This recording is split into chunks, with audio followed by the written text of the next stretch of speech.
Hey, what's up? My name's Alea. Welcome back to my channel, and welcome to another book haul. So today we're going to be talking about all of the books that I have acquired this fall. So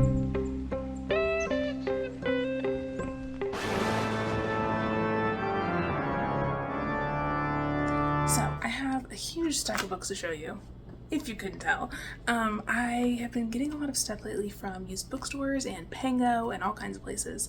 So without any further ado, let's get into the book haul.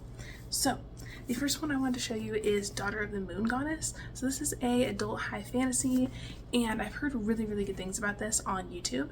And the back says it's a captivating romantic debut fantasy novel inspired by the legend of the Chinese moon goddess, and it's about a young woman whose quest to free her mother pits her against the most powerful immortal in the realm.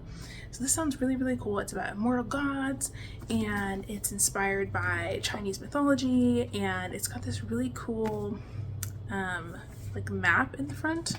Let's see if I can show you. Isn't that awesome? So anyways, I've heard such good things about this, and so I saw it at a used bookstore and I just had to get it.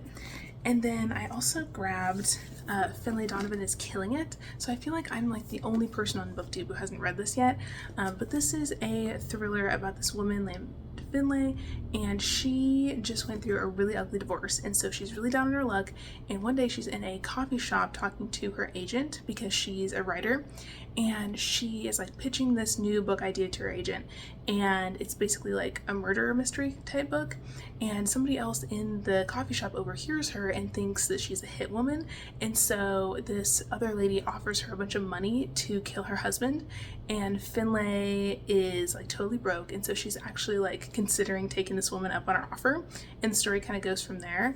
And it sounds really interesting. I've heard really great things about this first book, but I've heard kind of mixed things about like the rest of the series, so I'm not sure if I would continue on after I read this one or not. So maybe let me know in the comments what you think about this series, but I would like to get into it and give it a go.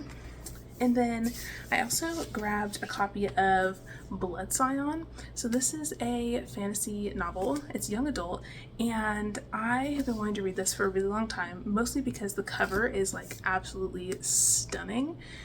But this one is set in a like warrior world, and we're following this 15-year-old girl named Salone, and she has fire magic, and she's descended from these ancient gods, and she is trying to keep her abilities a secret because she just got scripted into this army.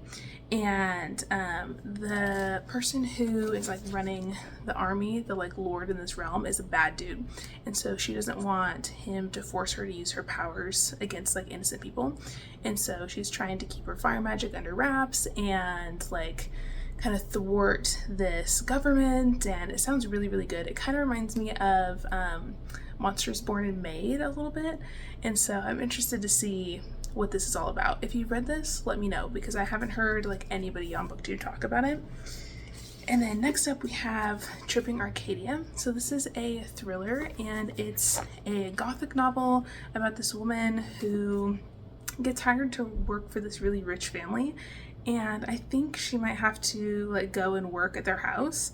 And the back says it's for fans of Mexican Gothic, which I'm a big fan of that book, so I think I'm really gonna like this. It also says it has some like Great Gatsby vibes, so I'm really interested to see what happens with this. I think it's kind of like maybe a little bit dark academia as well.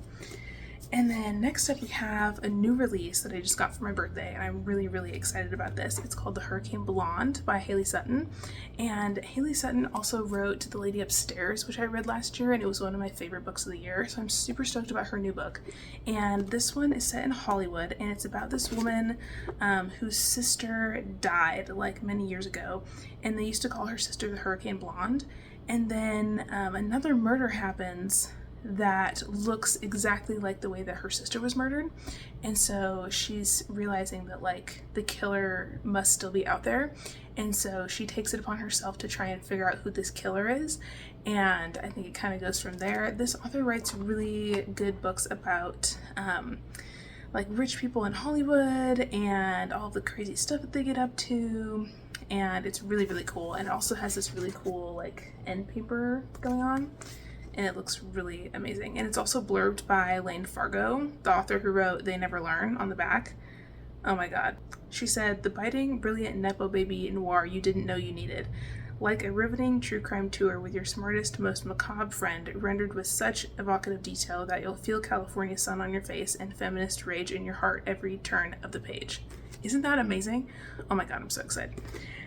Next up we have a middle grade novel, and that's Fablehaven by Brandon Mull. So this is a book that I read years ago when I was in middle school, and I absolutely loved this series. And I was at a used bookstore and I found book 1, and it's like the old school covers and everything, and I had to get it because it looks so good. I've been really wanting to reread this series. It's a really wonderful fantasy series, and it's set in this magical world, and it's about these 2 kids, Kendra and Seth, and their grandparents are the caretakers for this magical place called Fablehaven, and it's like on their property. And basically it's kind of like a gateway into like this magical world. And this world has like all kinds of creatures in it. It has like this hag lady, and there's like centaurs and fairies and I think trolls and all kinds of cool stuff. And so anyways, the grandkids end up like staying at the grandparents' house for a while, and they get involved with the creatures in Fablehaven, and they end up like going into Fablehaven and like trying to help the creatures there, and like kind of like going on all these adventures, and it's really, really cool. And there's also some funky like pictures in here and stuff. Like there's this weird one of this chicken that I can't remember what it means, but it's a really, really good series, and so I'm really excited to reread this at some point. This hag, I just cannot get over her. She used to creep me out so much as a kid, and I'm just obsessed with it. And then next up we have Severance by Ling Ma. So I just recently read Bliss Montage by Ling Ma, which is her short story collection, and so I thought I would give this a go. I found this at a used bookstore, and I was like, I really need to read this book. I've heard a lot of mixed things about it, but it sounds really interesting. The back says, is it the end of the world or just another day at the office? So I think this is sort of like a spin on an apocalyptic story, I think. Let's see. The first sentence is, after the end came the beginning. In the beginning, there were 8 of us, then 9. That was B, a number that would only decrease. Interesting. And it's also set in New York. So, end of the world, stuck in the city in New York. I think it's also about somebody who is like continuing to go to their office job once the end of the world hits. Anyways, I think it's going to be interesting. Ling Ma's writing style is very interesting. Sometimes it really works for me, and sometimes it's a little hit or miss, so we'll see what happens with that. And then next up, we have Devolution by Max Brooks. So this is a Sasquatch horror novel that I read a few years ago on a camping trip. And it was really, really incredible, and I loved it. And so I found this used copy at my local used bookstore, and I just had to get it because I think it's super awesome. When I read like the ebook on my phone in a tent in the woods, which was quite an interesting experience. But this is a super like gory novel, and it's set at Mount Rainier, and it's about this community of people who are living like with nature out in the woods in these like fancy yurts and stuff, and then all of a sudden Mount Rainier erupts, and it causes this like environmental disaster in a lot of ways, and so there's chaos going on, and you know, there's no cell service or anything because there's like ash everywhere and the volcano's exploding and all that stuff. And then the exploding of the volcano leads to the Sasquatch coming out of the woods, and that causes some issues for the people living in this community, and things get bloody and wild. And it's also told in like a transcript diary entry kind of form. So it's basically the diary entries of this woman named Kate and what she went through and all this different stuff. And there's also chapters about like people who were looking for her, I think. Anyways, it's super interesting, and there's also this really cool map at the front. So anyways, this is like one of my favorite horror novels of all time, and so I just had to own a physical copy. And then next up, we have a couple other books. So I got the paperback of The Stardust Thief, and this is a adult high fantasy novel, and I think it's kind of like a desert fantasy, which I haven't read in a while, but I was really into desert fantasy. I think it was like last summer, and I've heard really good things about this. I think it's about gin. Okay, the back says that our main character, Louis, is a criminal who, with the help of her gin bodyguard, hunts and sells illegal magic. When she saves the life of a cowardly prince, she draws the attention of his powerful father, the Sultan, who blackmails her into finding an ancient lamp. With no choice but to obey or be executed, Louis journeys with the Sultan's oldest son to find the artifact. In a world where story is reality and illusion is truth, Louis will discover that everything, her enemy, her magic, even her own past, is not what it seems. Ooh, that sounds really good. Okay, so we got a creepy sultan, we got an artifact, we got a magic lamp, we got all kinds of storytelling magic, and it sounds fantastic. So I'm really excited. It's also blurbed on the back by Shelley Parker Chan, who wrote We Became the Sun. So I think that's a good sign. And this cover is also really, really pretty. It's got a lot of like shiny gold detailing on it and stuff. And then I also grabbed a graphic novel from the used bookstore, and it's volume 1 of Rat Queens. So this is one that I've read a couple of times over the years, but I really wanted to get the first volume because I own volumes like 2 and 3, I think, and I've never read them because I always read the first one and then just forget to continue on with the series. But I really want to read this again. This is about this group of women called the Rat Queens, and they are super duper badass. This is them right here on the cover. And basically they like fight criminals and monsters and stuff, and they are just super rowdy. Like they just like to drink and brawl and, you know, sleep around and fight monsters, and some of them have like magic powers and stuff, and it's very like bloody and violent and cool. But this is like one of the panels. It's got a really cool art style too. But this is a series that's kind of interesting because I think the artist changed multiple times, because I think one of the artists was like not a great dude, this original artist, for the first like couple volumes. And so later on in the series, I've heard a lot of people say that it kind of gets like, I don't know, it's not as good and the art is different and stuff like that. But this first couple volumes is like all the same artist, and this first volume was really, really good. It's really badass. There's a lot of like fight scenes and stuff, but there's also some cute stuff with like the girl friend group, and it's kind of like a bunch of different women who have come together and kind of formed this like badass girl gang in a way. So like one of them is, I think she's like a little elf, and one of them is like a mage, and one of them is a bearded lady, and it's just a really cool, fun vibe. And they eat a lot of candy and fight people in the woods, and there's like an assassin that's coming after them and all this stuff, and it's really cool and badass. So that is all of those ones. Now let's get into some of the romances that I have. I'm gonna try to lift this and not light everything on fire. Okay. So I have a few historical romances I wanted to show you. So I got this one by Kat Martin because I heard that it's a pirate romance. So I got Night Secrets by Kat Martin, and it has this really, really cute cover. And this is basically a historical romance novel about this guy who's a pirate. And I've also heard that there's a bathtub scene in here, and that's all I really needed to know. I've never read a historical that's about pirates, and I think that's really cool. So the back says, they came from opposite worlds, Brienne, a young woman trapped in a life from which she longs to escape, and Captain Marcus, the Earl of Hawksmoor, a man whose heart and soul cannot be touched by anyone until now.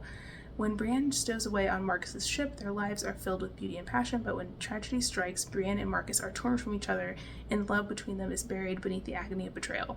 Traveling to England, Brienne is determined to touch the heart of the vengeful, embittered man Marcus has become, even if it means losing him forever. Ooh, okay. So it sounds like maybe it's like a second chance romance. Oh my god, it's amazing. Anyways, this isn't the original cover. The original cover has like a really cool like pirate ship on it, and I saw that and I was like, I need a copy of this book. But it's kind of hard to find because it's an older one. So anyway, so I got this. I was actually thinking about maybe having this be like a book club pick at some point. So let me know if you would be interested in reading this for book club, or if I should just read it on my own. Either way, I just really want to read this book. And then next up we have Elisa Kleypas, and I grabbed Stranger in My Arms. So this is about a woman whose husband dies at sea, or so she thinks. And then one day this man shows up at her house and he's claiming to be her missing husband. and she's trying to figure out if it's really him or not, because he looks like her husband, except he's really nice to her and they get along really well and they have a lot of like sexual tension going on, and her other husband was like really cruel and cold to her, and so she's trying to figure out if this remarkable man who showed up on her doorstep is actually her man or not. And she's kind of thinking, you know, even if he's not my man, I kind of want him anyway. So that's what this is about. I love Lisa Kleypas. She's one of my favorite romance authors. And so I'll read pretty much anything that she writes, but it looks really good. And I'm very intrigued by it. And it was published in 1998. That was before I was even born. But anyways, it looks really amazing. I haven't really heard anybody talk about this one, but I thought it was really cool. And then next up I have 2 books by the same author. So I have a couple by Amy Rose Bennett. And so I have this one's called Up All Night with a Good Duke. And this is one that I heard, I think it was Christy from Christy Reads on BookTube was talking about how much she loved this book last year. It was like one of her favorite books of the year. And it's following this woman who is a finishing school teacher by day and a gothic romance writer by night. And she has always had this dream of like opening her own women's college, and she's kind of like lost sight of her dream, and then she meets this man, and his name is Dominic, and he's a duke, and he needs someone who will give him an heir. And so I think they end up having this like romance of convenience kind of type thing, and it sounds really, really good. I've heard amazing things about this. And then I also bought the second one in the series called Curled Up with an Earl, and this one sounded really, really good to me. It's about this woman named Lucy, and she really likes to read gothic romance novels, and she really has no interest in like dating or anything, but her dad forces her to go to this ball, and when she's there she meets this man named William. And turns out that William is actually an undercover agent for the crown, and he is trying to get close to her family because he thinks that her dad murdered somebody. And so he's trying to like look into the murder, and then they end up like having a little romance, and it sounds really scandalous and good, and I'm really excited about this one.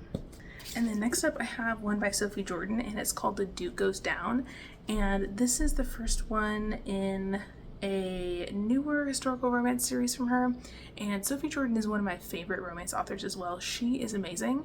I read her prison romance and I loved it, and then I also read her most recent historical romance, The Countess, and that one was also superb. And so I just want to read everything from Sophie Jordan. Her books are like candy for me, and I've heard a lot of mixed things about her older historical romances. And I was looking at reviews for this series, and a lot of people said they didn't really like it that much, but I'm gonna be honest, oh please don't let those candles go out. I'm kind of obsessed with her, and so I saw this and I was like, this sounds amazing. So it's a romance between this guy who's a rogue, and the back says, Pedigree Butler's privileged blue-blooded world is rocked to the core when it's revealed he was born before his parents' marriage and therefore is not the legal heir to the dukedom. Facing ruin, Perry must use his charm and good looks to win an heiress, all the while ignoring his fascination with the one interfering and alluring girl who is intent on sabotaging his efforts.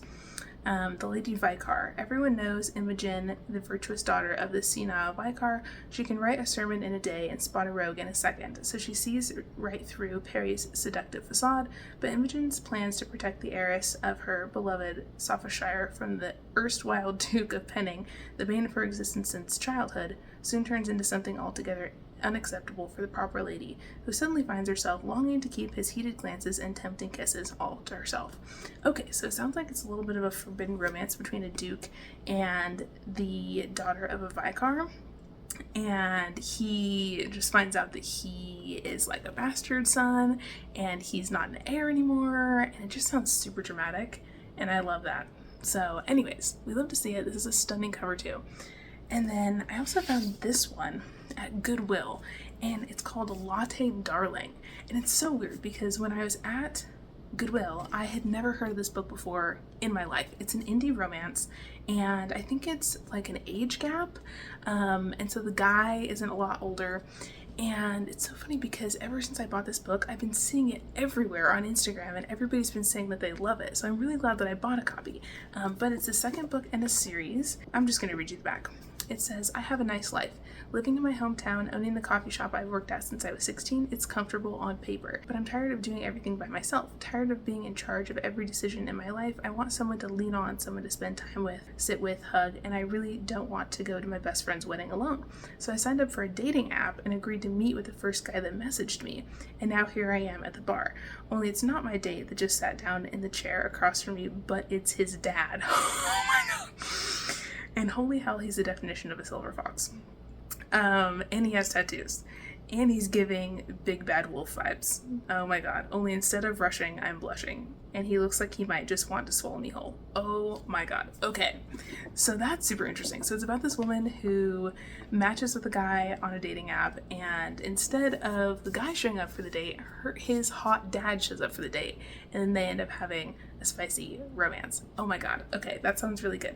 And he's kind of hot and like has like a full sleeve tattoos and everything, so that sounds really interesting. I remember I was flipping through it in Goodwill and there were some really good like steamy scenes, and so I bought it. I'm gonna be honest, but normally like age gap is like not really my thing, but I'm down to try it if everybody says that it's good.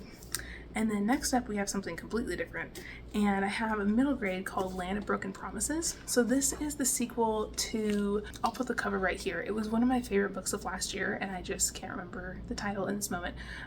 In the Beautiful Country, that's it.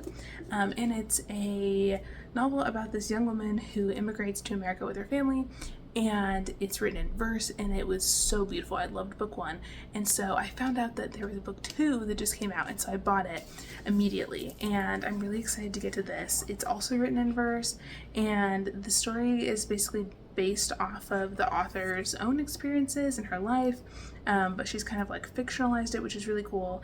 And in this story, we're following this young girl who's like middle school age, and she moves to the US and she's learning English, and her family buys this like burger restaurant, and they're trying to keep the restaurant afloat, and people are really rude to them because they don't speak English very well and they're immigrants, and they're trying to figure out America and the culture and everything. And our main character is like struggling in school a little bit because people bully her really bad because the food she brings and the clothes she wears and everything.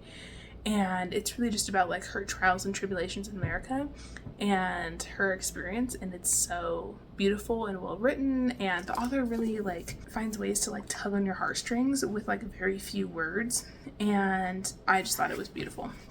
And this is kind of what it looks like on the inside. Like, it's not a lot of words on each page, but it's so incredibly impactful, and I'm really excited to get to this one. And this cover is also just absolutely gorgeous. Let's take a minute to appreciate it. And then next up I have one that I got for my birthday, and it's a new fantasy romance that just came out, and I haven't heard anybody talk about this, but it's called Darkwater Daughter, and I think this cover is really, really cool. This is another pirate romance.